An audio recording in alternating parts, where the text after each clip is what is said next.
founding reverends, Reverend Mark A. Lyons, and I've been asked to do a 30-minute quickie for me lecture on Litha, because tomorrow morning I'm doing Sunday morning services. I'm doing a 2-hour Sunday morning service on Litha, on the Sabbat. I've been doing them and taping them, I think, since in bulk I've been doing them. So if you want, this is like scratch the surface and move on. You want a little bit more in depth with prayer and meditation and a need fire. That's tomorrow morning. So originally I was going to talk about how the silver broom came about. Not so much the story, because a lot of people know the story, but the metaphysics and stuff like that. And then this morning I woke up, I was like, nah, moon's in Pisces, nah, not feeling it. Now the moon is in Aries. So I think really, since it's the element of fire, a fire sign, talking about Litha and about power. I was teaching Wednesday night, Witch Architect, the first of 9 workshops. And something flew out of my mouth. And a lot of things just fly out of my mouth when I teach because I pray beforehand. I say, oh, God, Goddess, all that is, Zeus, Buddha, Jesus, Fred, Wilma, Flintstone, Zorak, Space Ghost, whoever's up there. Show me what you would have me do, where you'd have me go, what you would have me say, and to whom. Sort of covers everything. That's, by the way, from the Course in Miracles. And something flew out of my mouth that I don't remember saying in the intro on Wednesday night, which is, what is the point of being a witch without power? Think about that for a minute.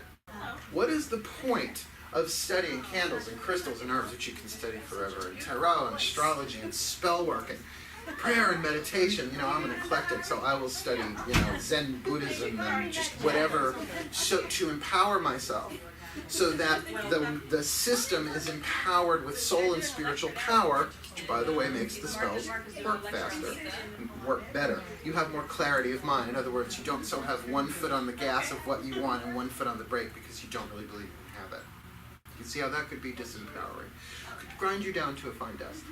So at Litha, how this all weaves together, we actually have a picture of the Wheel of the Year there, although I drew a little one here. We start at Yule, Imbolc, Ostara, Beltane, and here we are at Litha. If this is new moon, like the cycle of the sun and the cycle of the moon are the same in that sense. Obviously, the cycle of the sun takes longer. You start at new sun, work with the language with me. You wax, you wax, you wax, you wax, you wax, so this would be half sun. Equinox, which means equal night. To the solstice, where the sun is the longest day, and I think that's Wednesday. So we're a little ahead of time, which is good to know that. So it is the full divine masculine power. Think yang. We're not talking body parts. We're not talking human gender. We're talking yang. That time of now if you do a spell and really release it, it's got all of that solar power behind it, not just for one day, and really not just for a month and a half, really 3 months. Right? So we'll have Luchnassad next, and then we will have Mabon. So you have this I'll do it this way. We have this tide of solar energy really pushing us, even though, of course, we will be going into the dark half of the year. But what's interesting to me, as solar and as masculine and as yang as that the sun goes 0 degrees into Cancer, a feminine cardinal water sign. Cardinal means creative. So here we have all of this solar power in the sign ruled by the moon. That to make sure you are keeping balanced with the internal psychological, mental, emotional stuff. Briefly, there are 8 Sabbats, yes, in the Wheel of the Year. There are also 8 chakras. I include the one over the head. So I get to touch my ass in public for this. We've got Yule in the root. We've got Imbolc at the sacrum. We've got Ostara at the solar plexus, and Beltane is the heart. So Litha is the throat chakra, which manages willpower, choices, and decisions. So really, with everything, we have 3 options. I'll be a little off color, but I don't care. I'm doing the talk. I'm on the board. Spit, swallow, or chew. Right? Sometimes you're just supposed to spit it out. I'm casting for this. I'm going to speak my truth. Sometimes the empowering thing is to Not now. Not now. Sometimes this third option is, I think, the best if you don't know whether to spit or swallow. I know, pardon my language, I'm always going to be me, apparently, in this life. To chew on it. The Dalai Lama says that truth without compassion is brutality. So even when you receive a truth, not necessarily from somebody else, although that does happen, something from the third eye opens and you take a truth about yourself or a truth about life. Like, for instance, quantum physics alone says this world isn't real. Well, if we all really chewed on that for a while, we go, what the fuck am I worrying about? Nobody lives forever in the same body. Not even the same blade of grass is alive forever.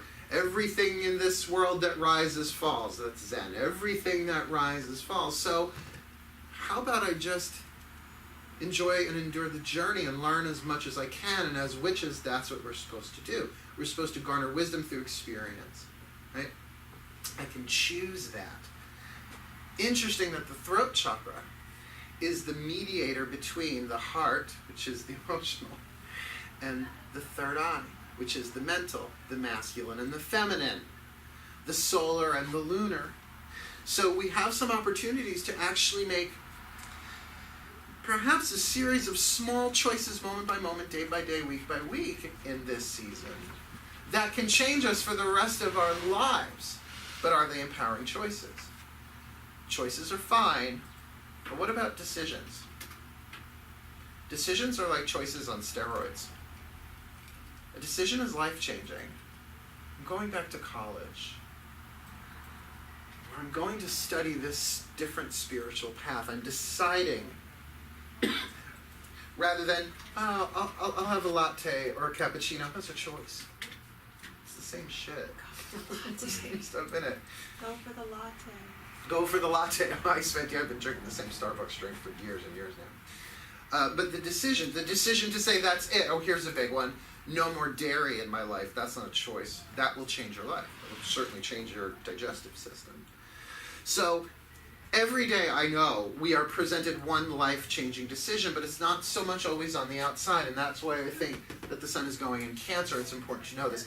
Cancer is a creative water sign, cardinal sign.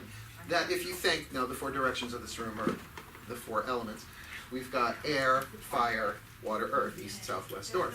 Well, you have a thought, you add desire, in other words, you choose which thought, right? It's all going to work out or life sucks, right? Which is going to be. Instantly creates an emotion, water. What's next? Earth, which then launches another thought.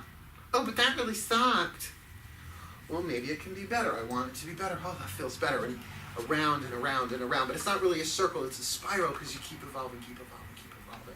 So you add to that this intense solar peak, the full sun of the year, summer solstice Litha, in the sign of Cancer, the sign of cardinal water. Then you really have to choose throat chakra, 5th Sabbat, 5th chakra, and decide, what do I want to think about this? What do I want to feel about this? Maybe I need to chew on it. Be careful what you, not just say, but what you discuss and talk about with people, because it will amplify and multiply. I find that this time of year is very true because the energy is whipping along really fast. Watch out for gossip.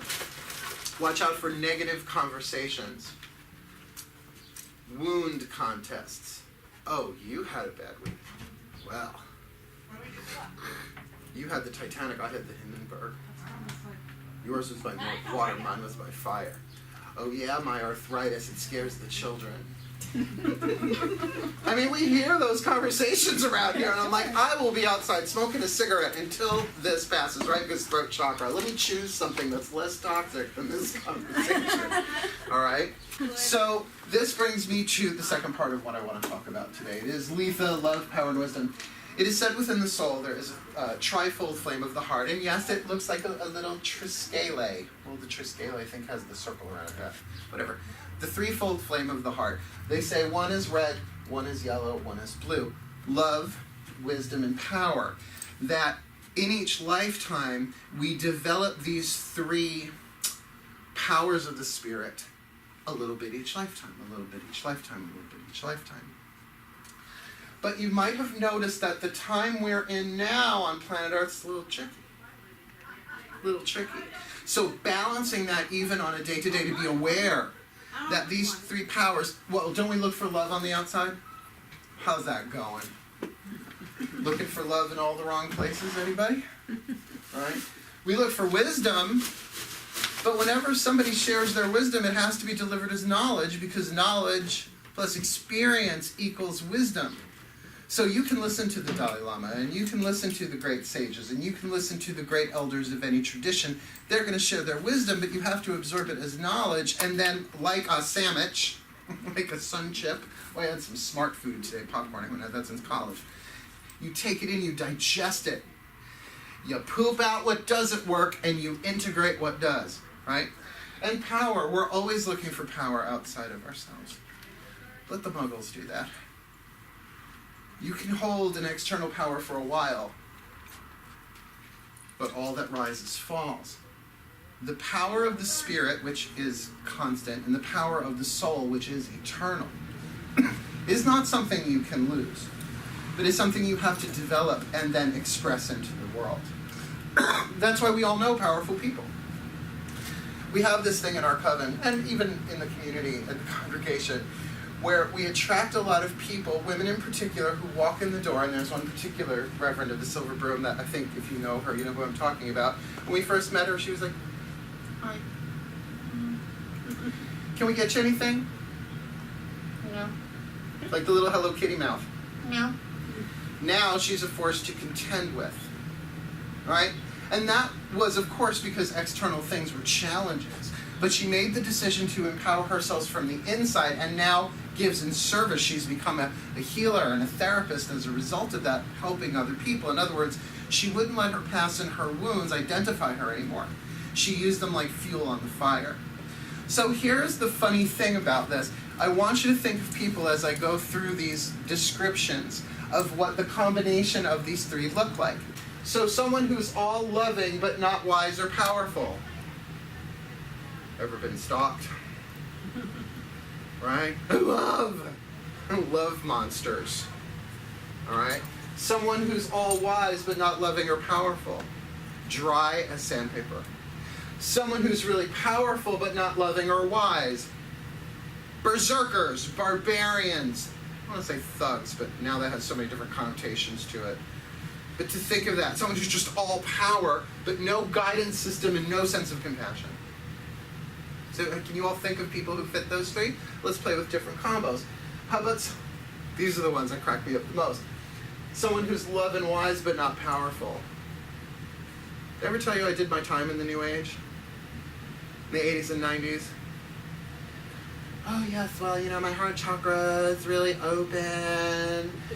It's the wisdom. And I just feel the love going through, but oh no, I couldn't possibly do that. I don't have the money or the time to actually commit to anything.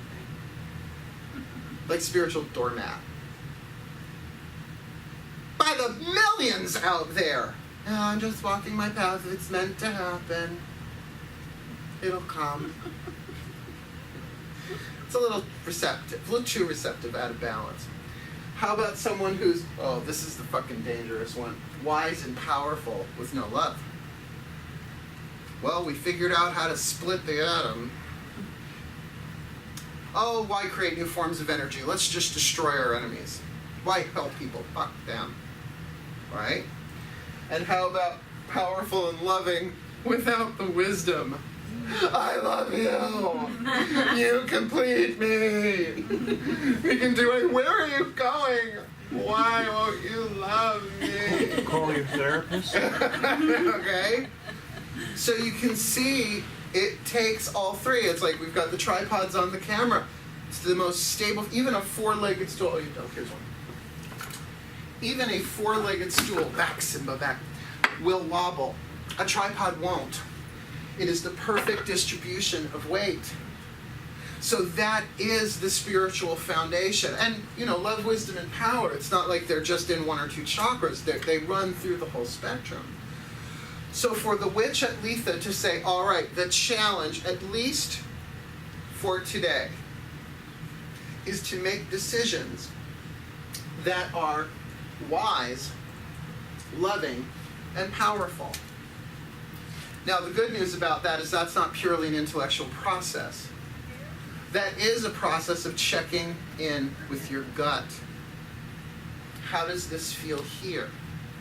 The lower three chakras, a little touch of my ass in public, the root, the sacrum, the solar plexus help you navigate the physical world. That's turn left, turn right, they're lying, they're not.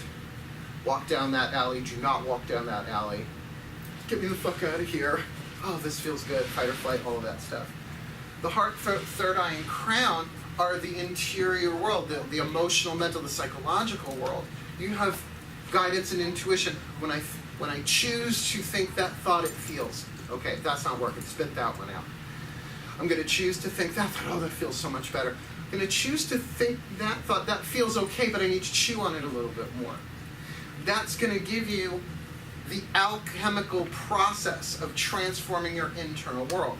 And then, of course, there's that 8th chakra on top, which is the visionary intuition. It's when you just don't get a glimpse, but you get a flash.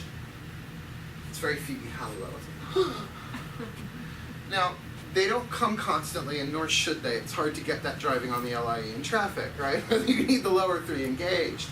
But prayer, meditation, spiritual practice, chanting. I have been doing a buttload of Sanskrit mantras lately in order to transcend the mind, because though I can know what the mind, in my mind, what the mantra means, it's not like an affirmation. Do you remember affirmations? You can heal your life and all that stuff. Standing in a mirror, I love myself, I love myself, I love myself. Whole is whole and complete, I'm whole and complete, I'm whole and complete, I'm whole and complete. Nothing moved. Because the mind takes it and works with it and works with it. I have been finding new spiritual practices coming to me because my dominant intention is, what can I do today? It starts intellectually. To bring my love and my wisdom and power into the world, at least through my own self. How can I make empowering choices and decisions today, not just for myself, but for others? Here's the thing about being a witch. It's a job title. It's not like you put on the pointy hat just at full moon or at the Sabbath. You don't have to literally wear a pointy hat. I don't. As soon as they find one that goes with everything else I own, that looks good, I will wear a pointy hat. It's not fashion forward enough for me. It's very fashion backwards, a couple hundred years. But you put on the invisible witch hat everywhere you go. At work, with family. That you say, no, whatever these people do. By the way, were any of you born into a family of pagans or witches? No, is what all of your faces said.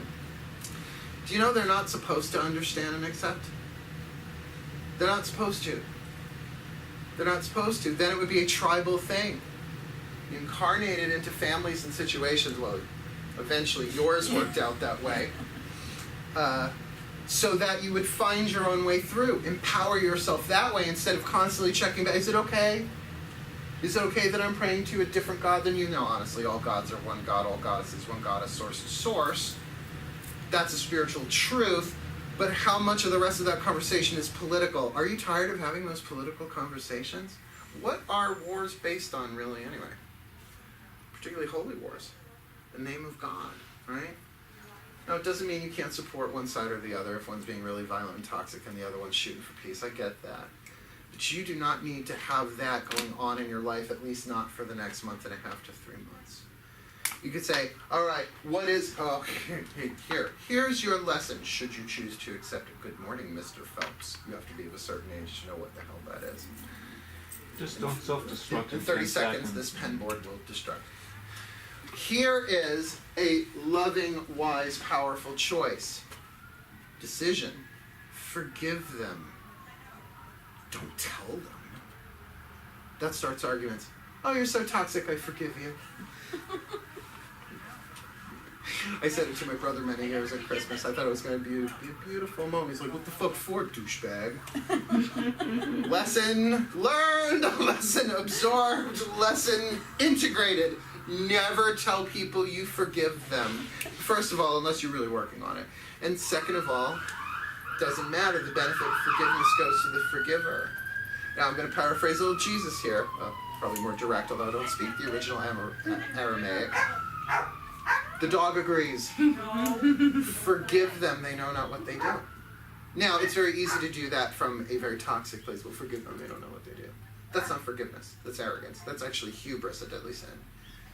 But where you could say, they're in pain. They don't know they're in pain. I've been using this metaphor all week with clients. It's like, forgive them. They're running around on broken legs, and they don't know they have broken legs. Now, one client took it literally. It's like, their legs are broken? It's like, no, honey, metaphor. In other words, they're in this pain, this psychological, spiritual pain. Why in the world would people stand up and applaud your spiritual development, your spiritual growth, your spiritual path, when they are in spiritual pain? That they don't want to look at why they chose to incarnate in this world in such a time of chaos and turmoil and cataclysmic change, which is both positive and negative. But that the witch in particular can be working on that all day long, and you can be in traffic, you can be at work, you can be at the family dinner. I'm not saying that's easy. Do you see what's written above the board? Simple need not imply easy. Lady Bright Arrow, who's here today, Reverend Bright Arrow, made that. Because I say it so often, she made that for us. Just sit there in silence and witness. Don't engage. Bless them. Then you become a stabilization pinion, like a pillar of clear energy, clear on a sliding scale. There's all sorts of influences, but we're all in that process of alchemy, of changing our internal lead to gold. As we do that, though, as we keep making empowering decisions and choices, I think we get one big, life-changing decision per day. Although it may look micro, it can be macro. And all sorts of different choices, particularly what we say and we don't. As you keep that lead alchemizing into gold, your electromagnetic field changes and you start attracting and repelling things differently. So you can do a spell on Monday. Practice forgiving and healing and prayer and meditation Tuesday, Wednesday, Thursday, Friday. Tune into that spell Friday night, and Saturday manifest instead of it taking months and years. Well, I guess I did the spell wrong. Let me do it again. Here, how many of you like hot batter instead of cake? Stop checking the spell. Is it done yet? Is it done yet? Is it working? Let me do a reading. Let me ask a friend. Letting the energy out, dissipating the heat, letting the air out of the balloon. That's not the empowering thing to do. The empowering thing is, as I said, as I will it, so let it be done, so mote it be. You just hold on to this pillow really hard for a moment. I cast this spell. I let it go. For the highest good and harming none, as I will it, so let it be done.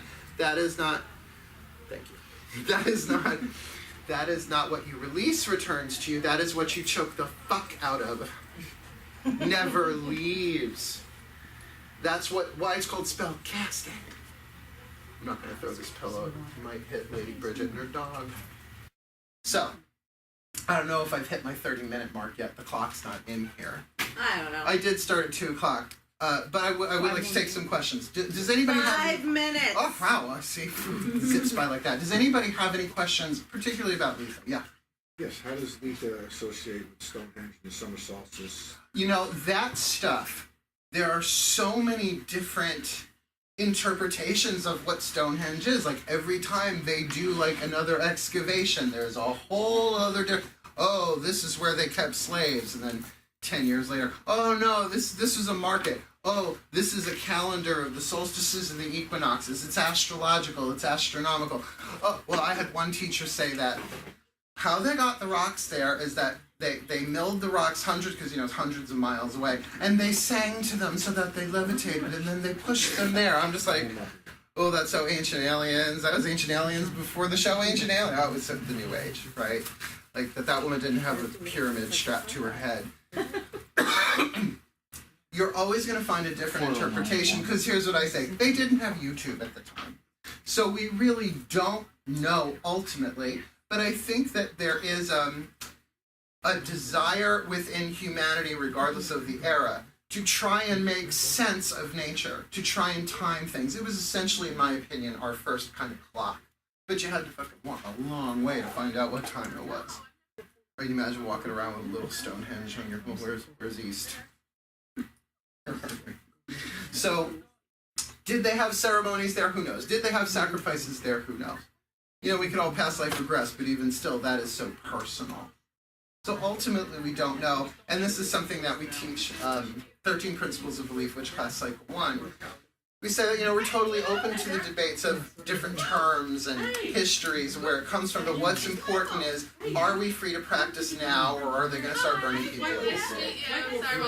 So, shut your hole, honey, I'm teaching.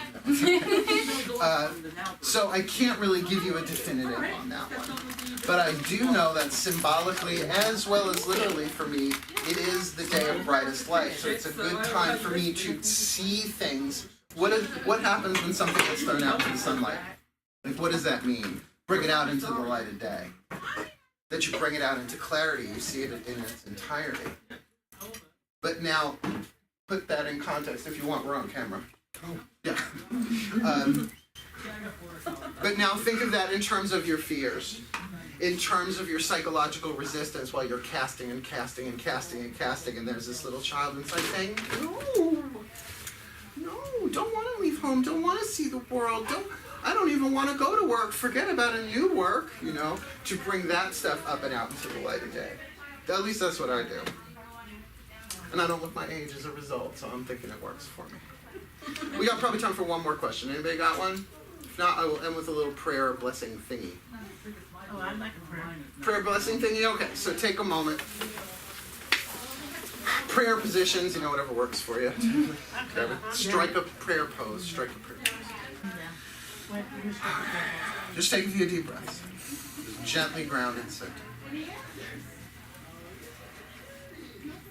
Dearest God, Goddess, all that is, though we are not quite at Litha, we are in the last days of Beltane.